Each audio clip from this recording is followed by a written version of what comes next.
I got a very unique opportunity. I got invited to go to Iowa through the wrestling program, take a look around. Now, I will tell you on a personal note, I am probably most interested in the Hawkeye Wrestling Club. And I say that because we got to start at the beginning, okay? The Brands brothers, this is wrestling royalty, but it's not just wrestling royalty. This is the age, this is the group that I look up to.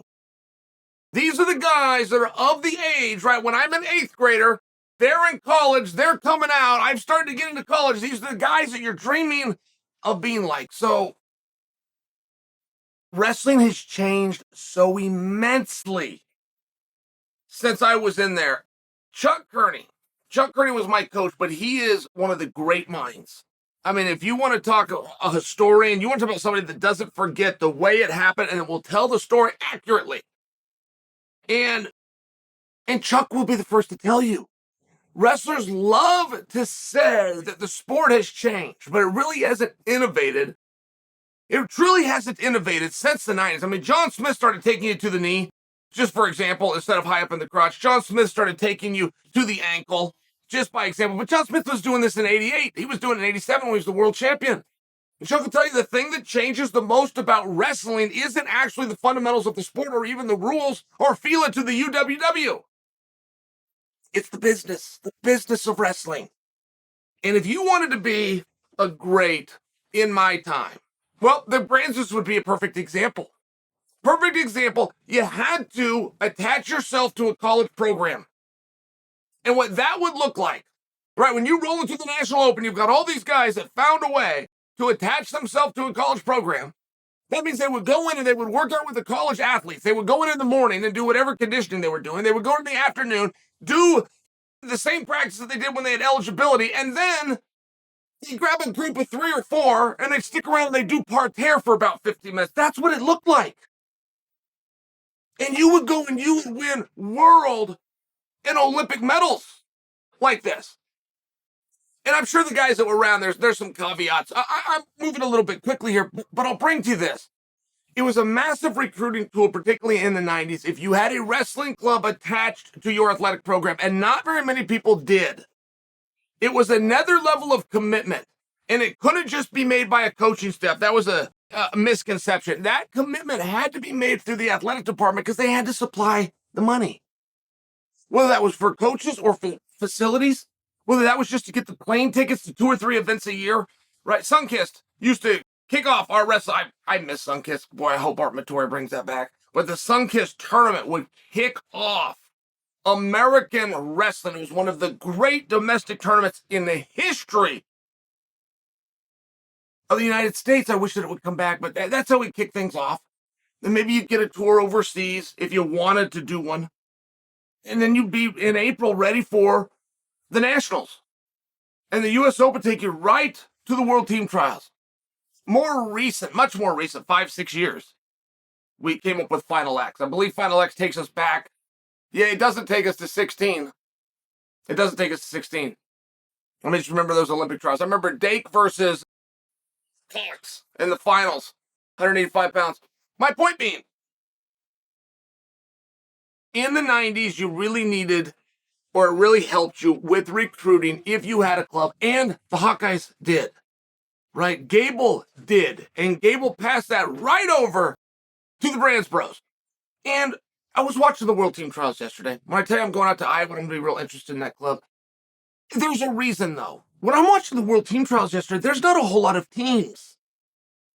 There is programs, and this RTC business, boy, it's a big deal. And it's an awesome job. You want to know who never got credit? I was there. I swear to goodness, whether you believe this or not, I was there when RTC was created. It was in a van. And this will surprise you. You want to know who created regional training centers? And never got credit. Has never once been given credit. Do you want to know? You'll never guess it. You'll never guess it because it was a Greco guy. Yes, Steve Frazier got the idea from Dan Russell in a van training for the Pan American Championships, not the games, the championships. No, not the championships, it was the games, in Winnipeg in 2000. That's a true story. Happened in 1999, getting ready for the Sydney Olympics in 2000. Dan Russell gave a pitch to Steve Frazier, who was the head of the governing body, which is USAW. Frazier liked the idea and took it back, and then Freestyle grabbed it and really ran with it. That's a absolute true story. Dan Russell and Steve Frazier came up with the RTC program. Set the RTCs aside. I just want to talk about the Hawkeye Wrestling Club, because that's one that was here before, was here during, and is here now. And when I do look at the Hawkeye Wrestling Club, that's a real team. And that matters to me, right? There's not a whole ton of wrestling fans out there. You guys watching the piece, and I'm the same way. But if there's anybody to get behind, it's real easy to get behind a program if you understand that's a real team. The world team and the Olympic team, I mean, they'll take these guys. These guys will camp and they'll do bonding things. They're not a real team. They're a group of guys that beat a lot of your actual team members to make the spot, and you're going to get matching singlets and fly off to an event. It's not a real team. I mean, I got to tell you that. I was involved with a couple of different world team training camps, and there was some exercises that were done to really bond these guys. They're not a team. They're going to get matching singlets. They beat members of your real team. The Hawkeye Club is a real team. There's nobody that's part of the Hawkeye Club that didn't come through that program.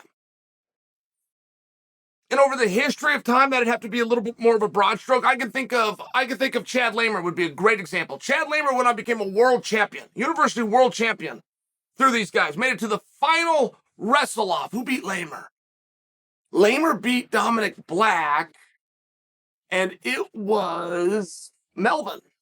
Melvin had to go through Lamer, but he wins a world championship for him. He did his college in North Dakota. He's a Division II guy. He came out to the Hawkeye Club. Why do I throw that at you? Because in 25 years, you can only find that and maybe two more exceptions. They're a real team, right? You got Alex the Bull out there. Just by example, they're missing Spencer. Spencer's got to go get these knees right. You have DeSanto, but it's a real team. I'm looking around. This is a real team. And the same goes for the women. They've now got Division I status. Clarissa Chung is she is assembling a small army, and she's doing it very quietly, but you have an actual team. And when you get to these events, it's their actual team. And yes, you could go spread the butter around. There's ways that you could recruit. I don't fault the guys that do, but when you have your actual team and you bring that actual crew along because you actually kept them motivated and they actually believed in you and you actually believed in them, it's different. It's different. That's what I'm going to look into when I get out there. I will get to the absolute bottom of what is going on with Spencer. We'll talk directly with Spencer and just find out about those knees, right? Because I never liked the way Spencer got treated. One thing that was forgotten is that's a young man, right? That's a young man. That's a college athlete. That's a kid. That's a kid. I don't want to hear about he's over 18. The part that Spencer didn't understand is when he got heckled or when he got teased, when people were prodding him, it didn't come from a point of sincerity or talking about your legacy or what you've done or how you're going to be remembered. Those people wanted to see him. They were sad. They were disappointed.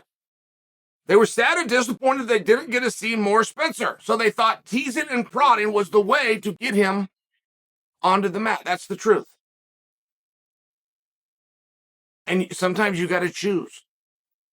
Do I want to go see Nikki freestyle right now just to settle this beef, just so I don't have to live with hearing of you guys do I want to go see him right now? Because I'm not sure that I can see Zane later. And I don't think I'm going to see any of them for a few months. I know what's going on with my knee. I know I can go do this match. Or do I start taking care of it right now? Let them get on with it. If I go out there and beat him, I haven't now helped Team USA. I haven't really helped anybody. But if I know I'm not going to go on and I can get you this information sooner rather than later, you guys can at least position yourselves. I mean, I got to tell you, it's a little time gone by. It's pretty clear that of those two pools, Spencer, he put his feet in the right one. So, I got an opportunity. I got invited. I'm going. I'm going out to Iowa. I'm going to check the whole thing out, from the recruits to the college kids. Mr. Fast Twitch is on campus now. We'll spend some time with him, maybe even hit the weight room. but I will get you the actual story of what is actually going on.